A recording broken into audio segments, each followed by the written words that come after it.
Salam Kamir, kekaguman ilahi mengarah pada iman dan rahmat. Saudara-saudari yang terkasih, kali ini alat peraga saya roti, tapi saya tidak boleh makan karena ternyata ada yang memberi masukan, tidak suka kalau saya alat peraganya makan renungannya.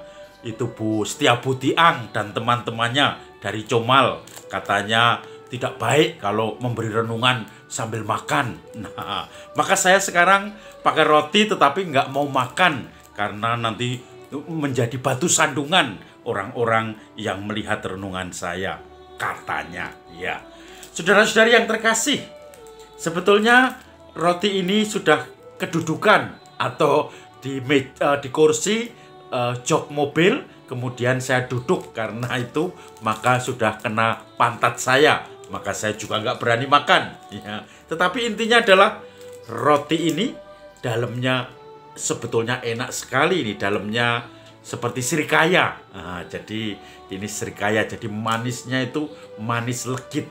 Alat peraganya sebetulnya tidak sembarang roti, tetapi akan lebih bagus kalau hamburger. Itu jelas ada roti satu dibelah, kemudian dikasih isi. Mau isi telur saja dan sayur vegetarian, atau mau isi daging, entah itu dagingnya macam-macam, ada B2, ada daging sapi, kambing, atau apa saja. Bisa ditambah keju, bisa ditambah tomat, bisa ditambah seledri, selai, dan seterusnya. Jadi intinya adalah roti yang dilapisi begini, dibelah, kemudian tengahnya diberi isi. Dan inti dari makanan itu adalah di dalamnya itu. Entah telur mata sapi dengan sayuran dan sambal, entah itu daging sapi yang sudah digiling, daging atau B2, atau juga daging kambing.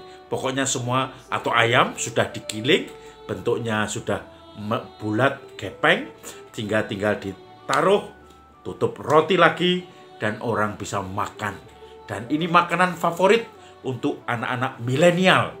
Walaupun kalau di Eropa, di Amerika disebut junk food atau makanan sampah karena membuat melar, gemuk, dan seterusnya.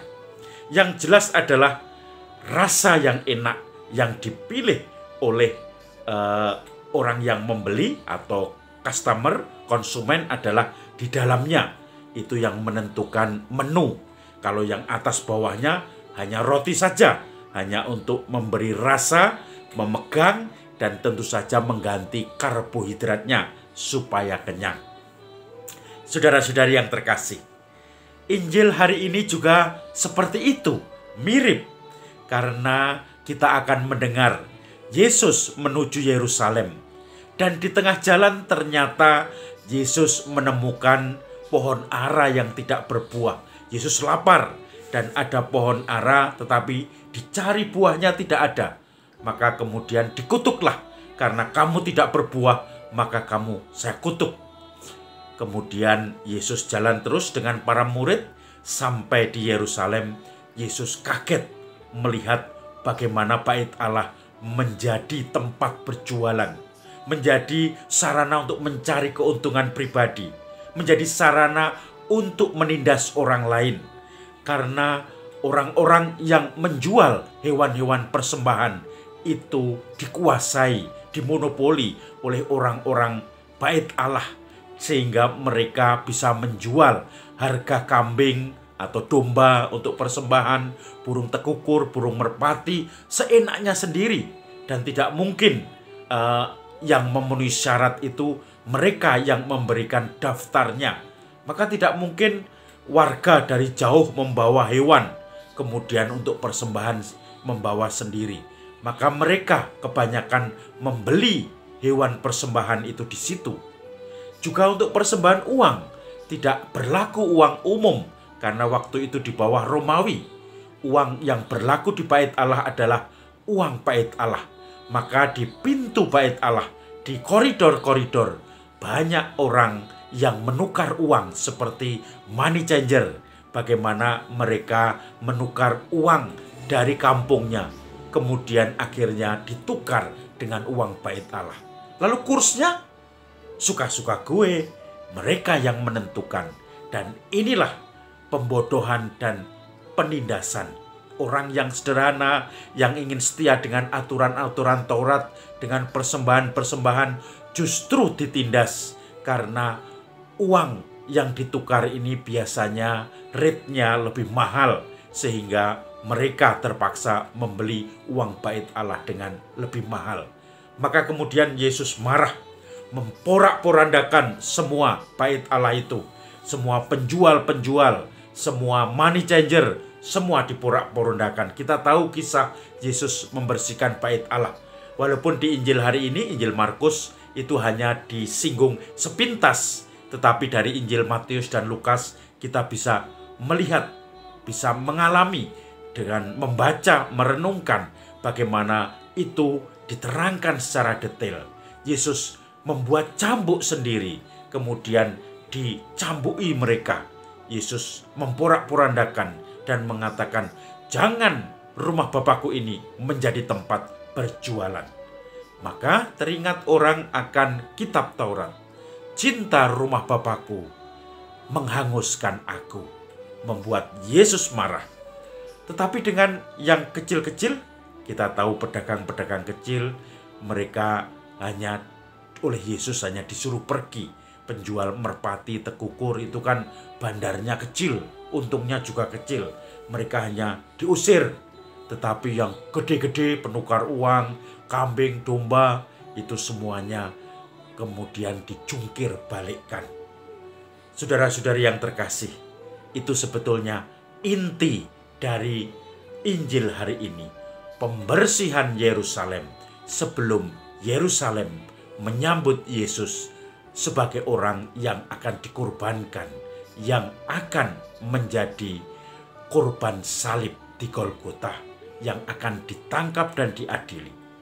Maka kemudian Yesus dan para murid kembali lagi esok harinya dan menemui lagi pohon ara itu. Lalu para murid mengatakan, "Guru, kemarin engkau mengutuk pohon ara ini dan ternyata sekarang menjadi kering." Pohon ara menjadi kering.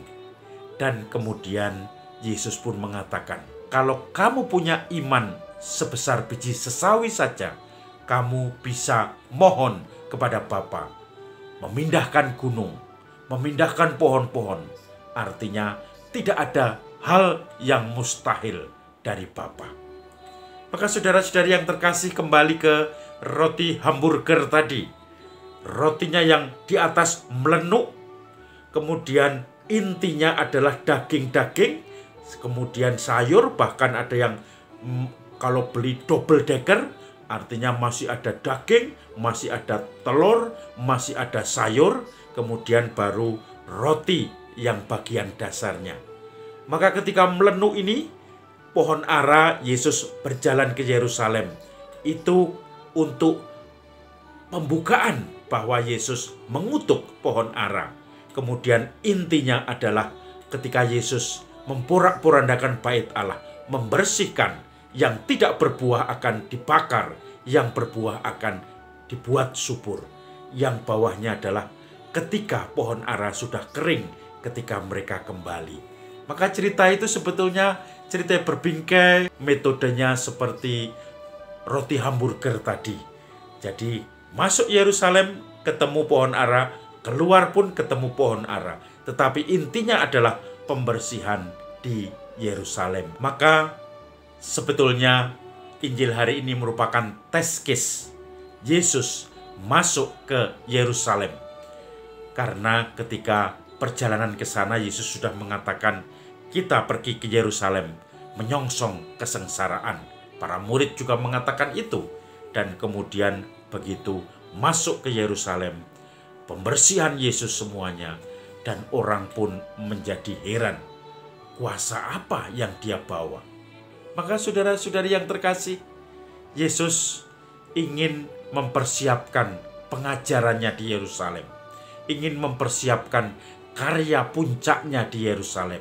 Maka semuanya dibersihkan. Pohon ara menjadi simbol bahwa kalau kita tidak berbuah, maka akan dihancurkan menjadi kering dan dibakar seperti pohon ara itu akhirnya kering.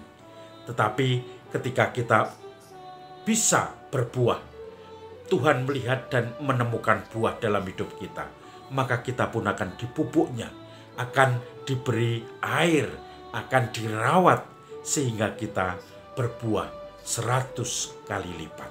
Saudara-saudari yang terkasih, kita mencoba mendalami seluruh misteri Kristus yang menebus kita dengan kasih-Nya. Tentu saja kita semakin hari semakin menyucikan hati kita, mempersiapkan hati kita untuk menyambut pewahyuan-pewahyuan Kristus dalam setiap menit, setiap detik. Karena setiap saat 24 jam kapanpun Tuhan bisa mempunyai rencana untuk memberikan mukjizat, memberikan inspirasi, memberikan penampakan kepada kita dalam peristiwa-peristiwa hidup sehari-hari. Mari kita berlomba-lomba untuk penyucian diri. Salam Kamir, roti yang tidak saya makan, kekaguman ilahi mengarah pada iman dan rahmat.